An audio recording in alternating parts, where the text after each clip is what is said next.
눈물과 기도로 이렇게 하나님의 사역을 이룬 것에 대해서 박수를 보내면서 우리도 정말 이와 같은 사역에 꿈꾸면서 우리 종회가 선도적인 역할을 하는 우리 예수님 교회를 마음껏 축하하고 축복드리고 싶습니다.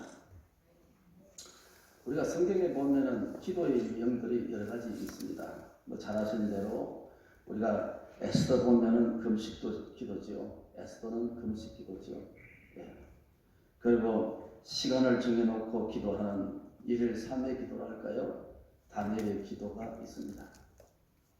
그리고 야곱형을 뭐라고 우리가 지었겠습니까? 그리고 응답받을 때까지 기도하는 기도의 모습을 우리가 성경에서 보죠.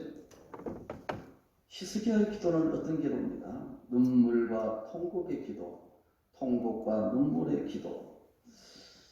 또 여러 가지 많이 있겠지만 또 마지막으로 우리 예수님의 기도는 항상 산기도였습니다. 예수께는 산으로 가셔서 기도하셨더라. 예수님께서는 산기도다 이렇게 말할 수 있겠죠. 그러면 성경에서 왜 이렇게 기도의 모습을 상세히 기록했을까? 우리도 이와 같이 해라는 의미가 아니겠습니까?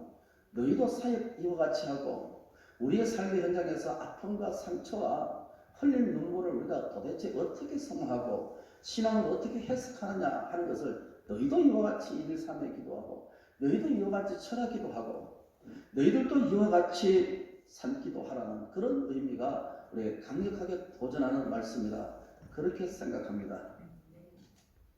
저는 목회 초창기에 제가 여기서 잠깐 한 4년 공부하고 지금 울산에 있는 교회 청빙 받아서 갔습니다. 그 교회는 완전히 사업만 하는 그런 교회였습니다. 참으로 감당치 어려운 교회였죠. 그래서 한 2, 3년쯤 열심히 하니까 교회 약간 좀 달라졌습니다. 근데 저에게는 이제 탈진이 왔습니다. 목회에 이제 의욕을 잃어버린 것이죠. 그래서 성도들에게 담임 목사 한 주간 금식 기도합니다. 이게 덕봉을 쳤죠. 주보에다 크게 담임 목사 한 주간 청도 동상 기도원. 보통 영남 사람들은 목사들은 청도 동상 기도에 와서 금식 기도하고 그렇게 기도하곤 합니다. 그래서 간다고 금식 기도한다고 청도 동상 기도에서 하루를 시작했습니다. 그 이튿날 새벽 기도 되니까 청도 동상 기도의 회장님께서 하신 말씀이 청도는 원래 감이 유명합니다. 시 없는 감 말이죠. 근데 홍시가 쫙 달려있는데 제가 과일 중에 감을 제일 좋아합니다. 장로님께서 하신 말씀이 이렇습니다. 이번에 상품화되지 못하고 중간에 툭툭 터져서 기도하러 오신 분들 마음껏 따먹었어요 그러더라고요. 그래서 그때부터 낮에도 감 따먹고 오후에도 감 따먹고 그래서 감을 워낙 많이 먹으니까 장로님께서 하신 말씀이 누가 감을 이따구로 많이 따먹느냐고. 그래서 금식을 실패하고 저는 시험 받아가지고 교회를 돌아갔습니다. 그만큼 기도에 제가 목사로서의 기도에 어떤 깡도 없었고 기도에 대한 어떤 열심과 열정도 없었던 것 같습니다. 어느 날 한 5, 6년 정도 심호하고 교회가 조금 컸습니다. 조금 이제 한 두서너에 부흥됐는데 다시 교회에 대한 회의가 왔습니다. 저는 원래 교육전사와 부목사와 담임목사 조금 하다가 영국 갔지만 그때까지 서울서 했지만 그래서 하나님 서울 좀 보내주세요 하고 했지만 도무지 그게 서울의 길이 열리지 않았습니다. 그래서 교회가 부흥하지만 그러나 더 이상 부흥이 멈춘 상태가 돼서 그래서 주일 저녁 예배를 끝나고 어떤 돌파구를 찾아만 했습니다. 이렇게 주전술도 없고 이렇게 참 성도들을 보기에 눈에도 참 제가 민망스러운 모습으로 그렇게 모습이 보이시더라고요. 그래서 주일 저녁 예배에 이제 끝나고 옷을 주섬주섬 갈아입고 이제 후배 목사님 한 분하고 울산에 저 뒤에 한 3, 40분 올라가면 야산인데 높은 산이 있습니다. 그게 바위를 깔고 교회 목회에 대해서 아주 생각하고 울고 또 울었습니다.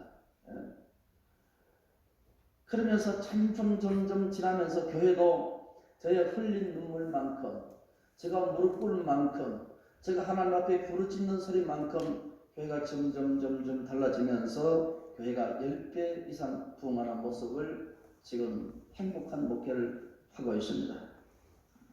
그러면서 저는 생각하기를 목회는 다니면서 하는 것이 아니구나. 목회는 엎드리면서 하는구나. 목회는 무릎으로 하는 것임을 늦게나마 깨닫기 시작했습니다.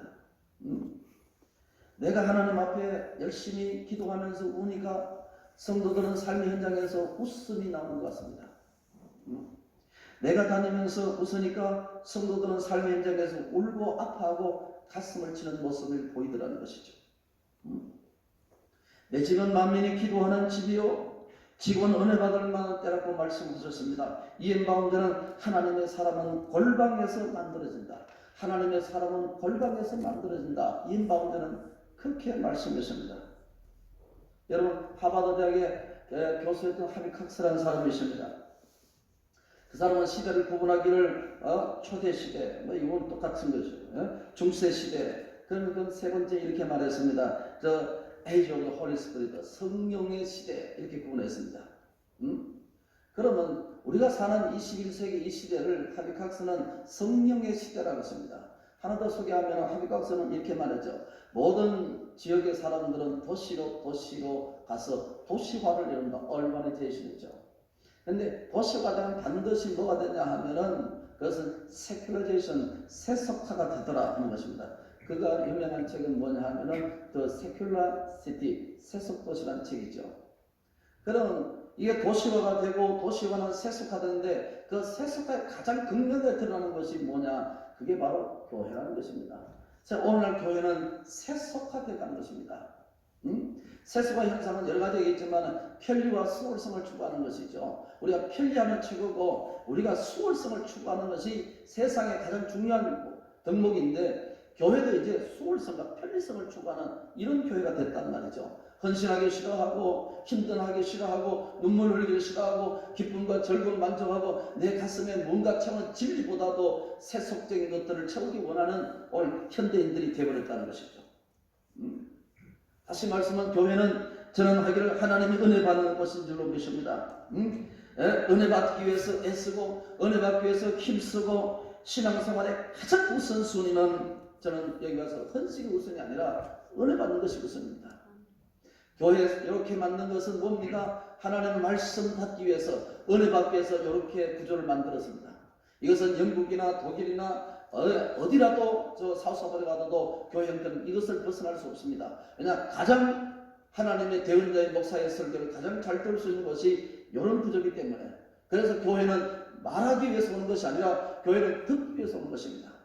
교회는 내가 만나서 누가 말하고 내가 가서 따지고 내가 가서 무엇을 하기 위해서 오는 것이 아니라 하나님 앞에 은혜 받기 위해서 오는 것인 줄로 믿습니다. 이럴 때 우리가 성도의 삶이 가능하고 이럴 때 목회 길이 열리고 이럴 때 은혜의 문이 열리고 축복의 문이 열리더라는 것입니다. 여러분 보십시오. 우리가 이 성경은 패러독스로 되지 않습니까? 역설의 진리 아니겠어요? 엎드림은 일어서기 위한 것이죠. 엎드림은 엎드리기 위해서 있는 것이 아니고 엎드림은 일어서기 위함에 있는 것이죠. 오래 엎드리면 오래 서기 위한 것이고 오래 눈물 흘리면 오래 웃기 위한 것이고 눈물 흘리며 씨를 뿌린 자는 기쁨의 단을 거두는 것이고 여러분 보십시오. 오늘 우리가 목사가 흔들리면 교회가 흔들리는 것입니다. 목사가 충만하면 교회도 충만한 것이고 목사가 빛남되면 교회가 빛남이 되는 것이고 그래서 오늘 본문 말씀은 무엇입니까? 눈물의 기도는 열리는 축복을 하나님께서 주시더라는 것입니다. 우리가 성경에 보면 다윗은 자신의 눈물을 주의 병에 담았었라고 했습니다. 여기는 역사적인 배경이 있는 것 같습니다. 유대인들은 결혼식과 장례식 때 눈물병을 준비하고 있다는 것이죠. 한평생 울었던 눈물을 다 받아서 모은 눈물병은 그 사람이 죽을 때 그 사람의 무덤에 넣어준다는 것입니다. 자기가 평생 동안 흘렸던 그 눈물을 자기의 그 시신에다가 넣어주는 것입니다. 그만큼 인생의 고달픈 것이 인생이고 우리가 가슴 아파하고 우리가 눈물 흘리는 그 눈물을 얼마나 많이 흘렸냐는 것을 상징적으로 병에다가 담아서 그 시신과 함께 넣는 그런 것이 유대의 전통 가운데 있다는 것이죠. 두 번째는 뭐냐면 자녀들이 결혼할 때에 태어날 때부터 결혼할 때까지 자식을 위해서 흘렸던 눈물, 자식들을 위해서 가슴에 멍들었던 것들을 전부 다 그것을 병에 담아서 자식들이 장가가고 시집갈 때 부모가 그것을 넣어준다는 것입니다. 요한복음 11장 35절에 예수께서 눈물을 흘리시더라. 부모가 자식을 위해서 눈물을 흘리더라.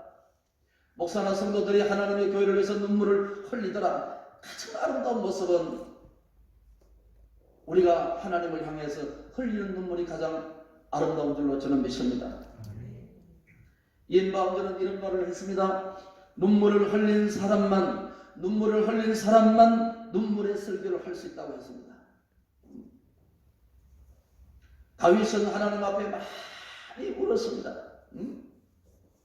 피폐해져가는 영혼들, 쪼그라들어가는 목회 현장을 보면서 다윗도 울었고, 오늘 우리 총회 산하의 1만 2천 교회가 지금이야말로 우리가 코로나 팬데믹 가지고 우리가 우는 것보다도 더 중요한 것은 찌그러진 교회들, 짜그러든 하나님의 교회들, 시들시들해져가는 하나님의 사람들의 영혼들을 위해서 오늘 우리가 울어야 될 줄로 믿습니다.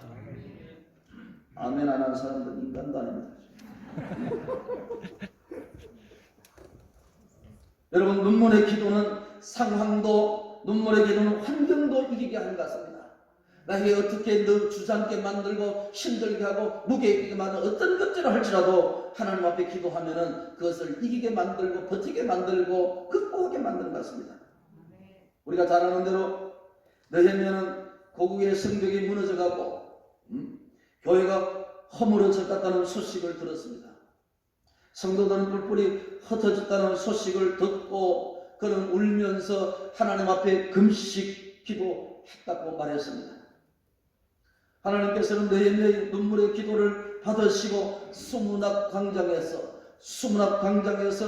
무려 6시간에서 8시간 동안 온 백성들이 모여서 회개하고 통곡하는 부흥의 역사가 일어났어서 민족의 대부흥의 역사가 일어났습니다. 우리가 가장 꿈꾸며 우리가 가장 바라던 그 모습이 느헤미야 속에 있는 것입니다.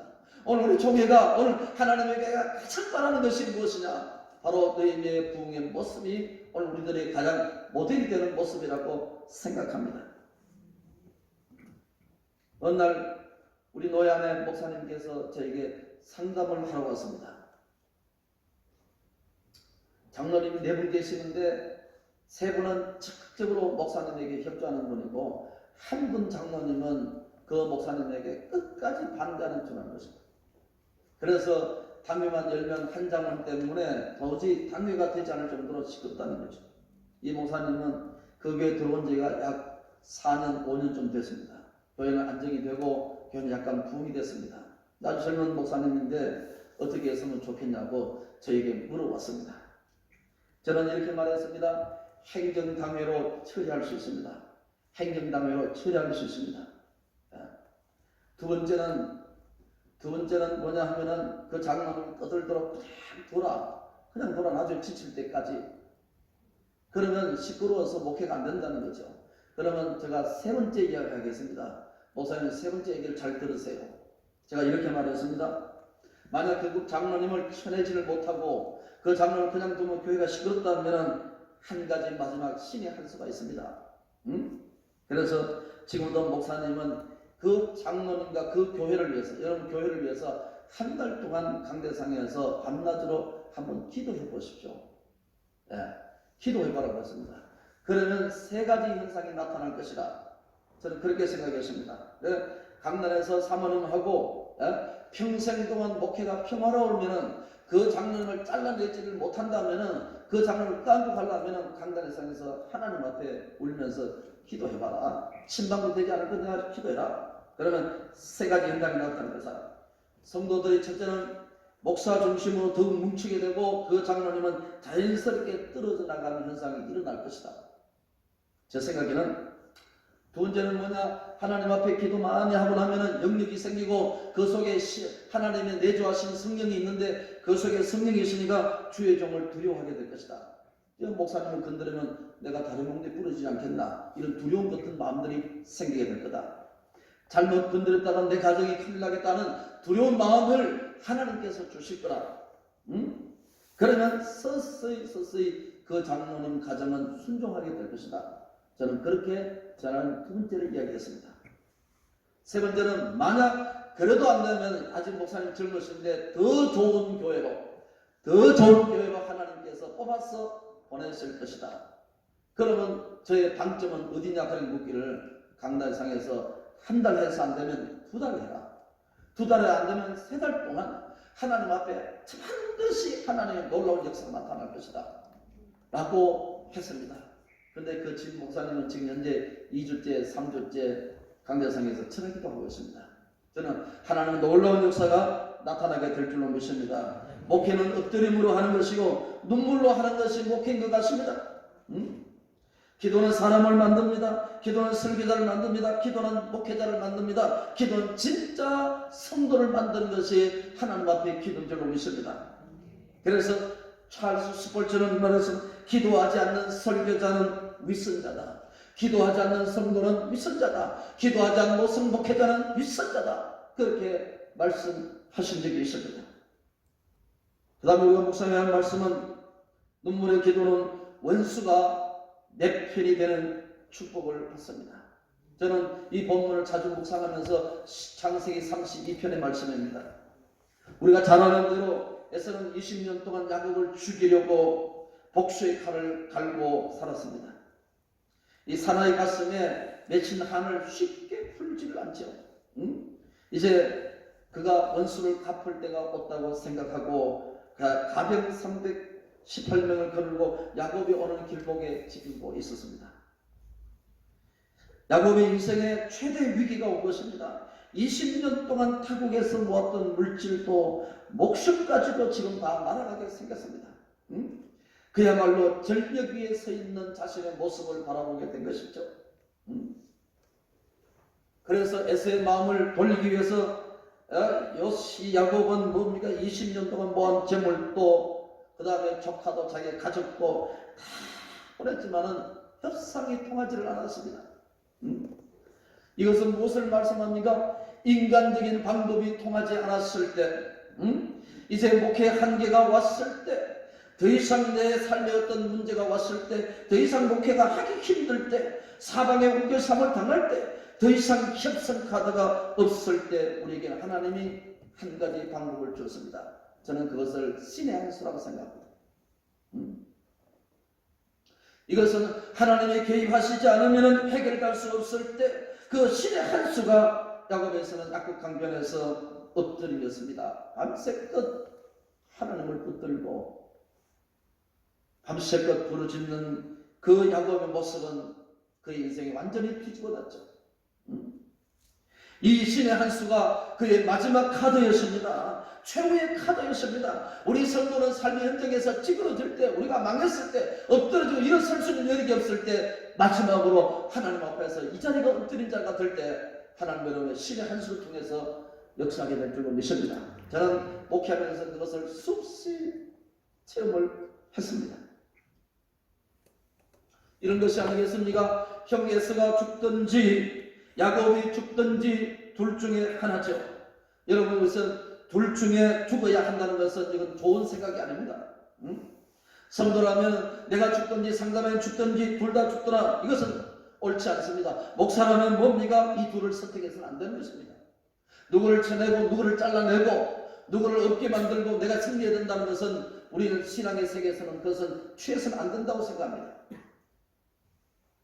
둘 다 살 수 있는 길, 장로님도 살고 목사도 살고 교회도 살 수 있는 길, 하나님 앞에 우리가 살 수 있는 그 길이 무엇이냐 하는 것입니다. 계산에 따른 야곱은 아무리 따져봐도 자기 형을 이길 수 없음을 깨달았습니다.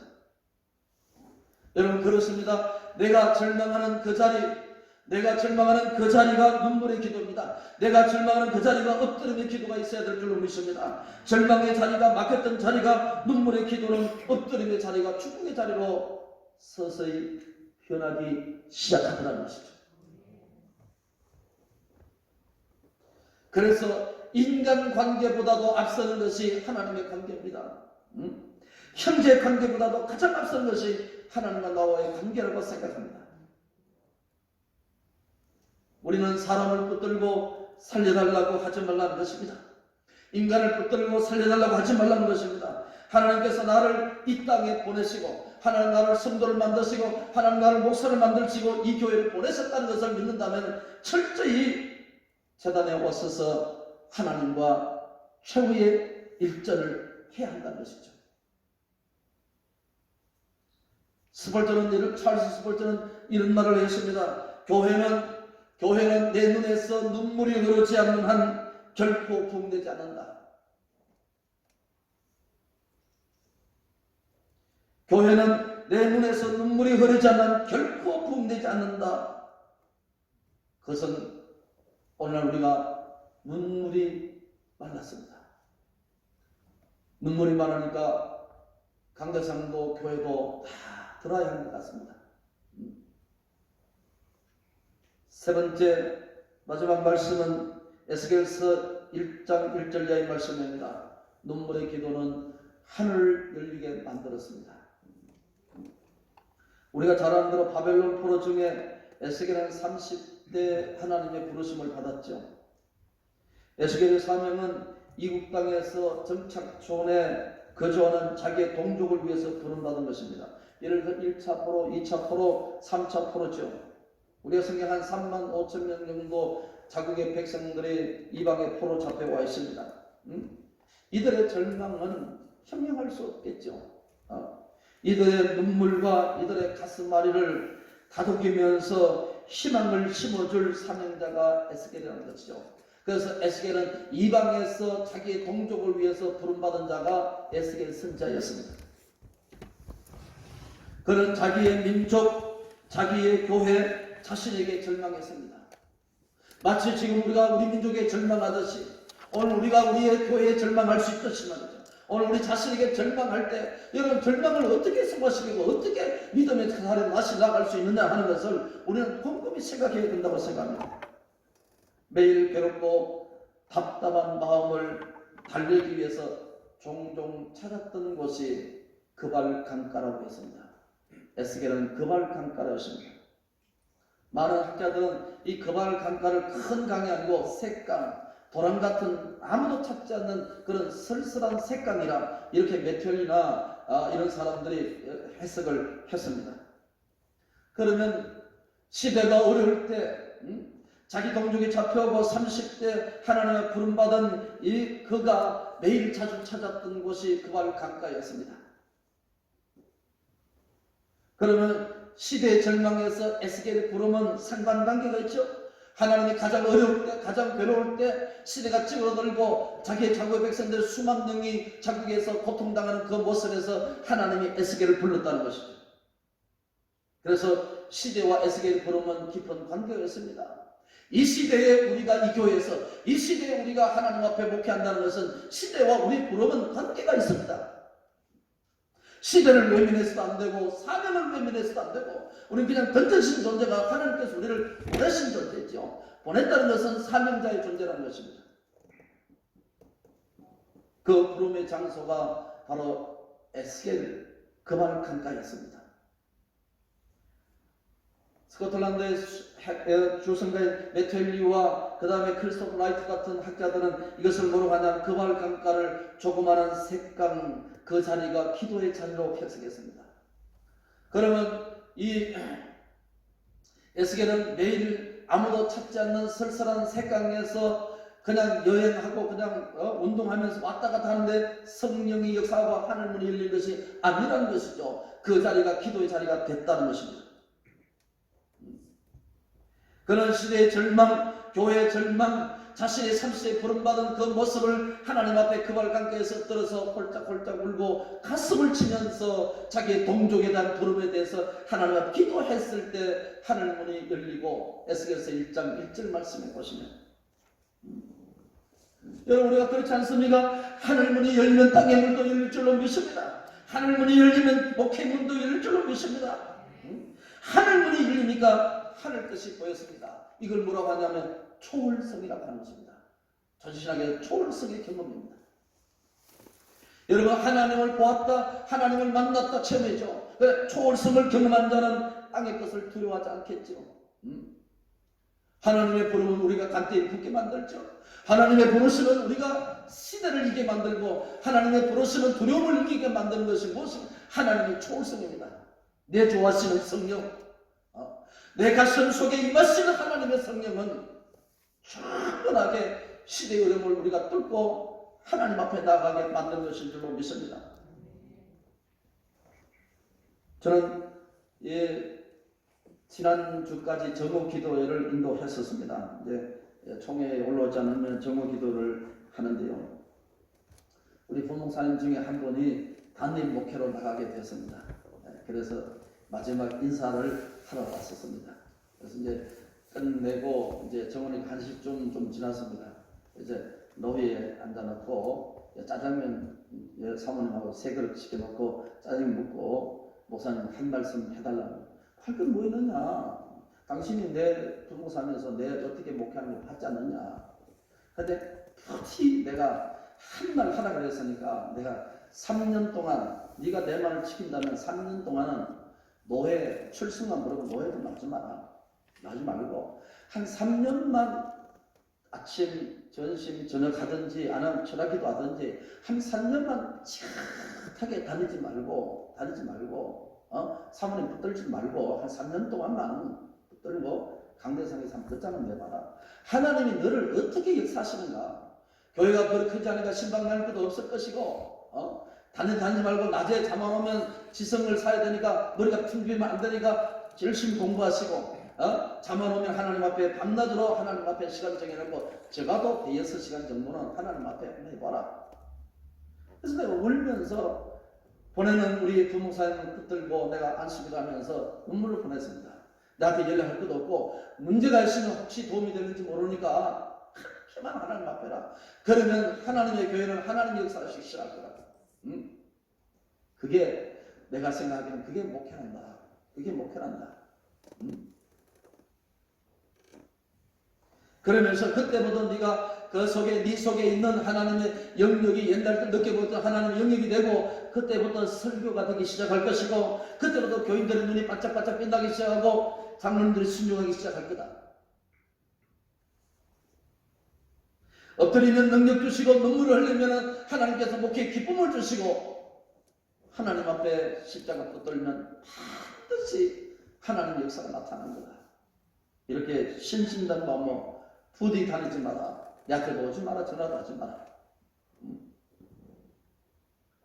어느 시인은 이렇게 말했습니다. 구름이 많이 모여서 그것을 견딜 만한 힘이 없을 때 하늘은 비를 쏟아내고 슬픔이 많이 모여서 그것을 버틸 만한 힘이 없을 때 우리는 눈물을 흘린다고 했습니다. 고여있는 것은 무게 때문에 휘청이며 건들 수가 없을 것입니다. 무게를 드러내야 되겠죠? 하나님 앞에 울면 된다고 생각합니다. 목회가 힘이 들고 어떤 성도가 힘이 들고 장시, 권시, 안시, 장로님, 권사님, 안수장에 힘이 들면 주저앉아서 기도해라. 내 목회 무게가 힘들 때 다니지 말고 수그리지 말고 회의하지 말고 하나님 앞에 끝장 보는 것이다. 성도, 목사는 성도를 붙들고 사정하지 말고 목사는 여기에서 하나님 앞에 울면 다 처리하는 거다. 신실한 거다. 아브라함도 야곱도 다윗도 바울도 다 넘어져 있었습니다. 그러나 모두가 주님 앞에 그들은 많이 울었다고 했습니다. 그리고 주님께서 이렇게 세워주시는 그들의 모습을 우리가 볼 수 있습니다. 이해의 시 눈물꽃에 이런 말했죠. 성도의 눈물은 땅에 떨어지는 것이 아니라 하늘로 올라가는 것이라고. 하늘로 올라가는 눈물은 다시 꽃이 되어서 우리에게 내려오시고 다시 우리 눈물이 하늘로 올라가서서 다시 열매가 돼서 우리에게 내려올 줄로 믿습니다. 성도는 눈물 흘리는 것입니다. 하나님의 교회에서 눈물 흘리는 것입니다. 하나님의 영광이 무엇입니까? 하나님 앞에 성도로 이 시간 하나님 나를 세우시고 하나님의 자녀로 세우신 하나님 앞에 우리가 어떻게 살아야 되느냐 하는 것입니다. 교회 정도는 더더욱 이 강대상에서 많이 울고 하나님 앞에 눈물을 흘리면 목회 현장이 즐거워지고 기쁨이고 성도들의 모습이 달라지는 모습이고 장로님들의 모습이 그렇게 행복할 수 없고 장로님 만나는 것이 그대로 즐거워지는 모습으로 차츰 좀 변하더라는 것이죠. 그렇습니다. 교회는 내가 말하기 오는 것이 아니라 교회는 뭡니까? 내가 말하는 것이 아니라 내가 듣기 위해서 오는 것입니다. 교회는 우리가 소리치기 위해서 오는 것이 아니라 하나님 앞에 소리치는 것이 오는 것이 교회인 줄로 믿습니다. 많이 엎드리면 하나님이 때가 되면 이렇게 세워주십니다. 나의 흘린 눈물을 하나님이 펼쳐주시고 웃게 만드신 것입니다. 우리 교단이 우리 하나님의 종들이 교단 살아나는 교회들이 다시 한번 부흥의 역사를 우리가 절망하면서 안 된다고 하는 이럴 때에 다시 한번 부흥의 역사가 일어났으면 좋겠습니다. 다시 한번 통일을 준비하면서 기도로 준비하는 우리 총회가 됐으면 좋겠습니다. 외람되지만은 저희들은 이 코로나의 팬데믹 속에도 뭐 수요일날 성가대, 그 다음에 주일 저녁 성가대, 1, 2, 3, 4부 성가대, 뭐 주일 밤은 물론이고 성가대 다 했습니다. 뭐 자랑은 될 수가 없겠죠. 이런 상태니까 오면은 구청에서 왔습니다, 시청에서 왔습니다. 그러면 나 잡아갔어. 종교의 자유는 예배의 자유입니다. 종교의 자유는 다른 게 아닙니다. 종교의 자유는 예배의 자유입니다. 저는 끝까지 고수했습니다. 우리는 100% 다 교회 나옵니다. 이제 좀 더 강화되면은 8부 드리고 6부 드리고 그렇게 드리죠. 그래서 성가대는 뭐 마스크 찌고 가운 벗고 다 써서 합니다. 우리는 세상이 무서워하지만 동시에 교회를 지키고 영혼들을 지키고 그들의 행복한 신앙생활을 할 수 있도록 우리가 눈물을 흘리는 사명을 우리가 가졌다고 생각합니다.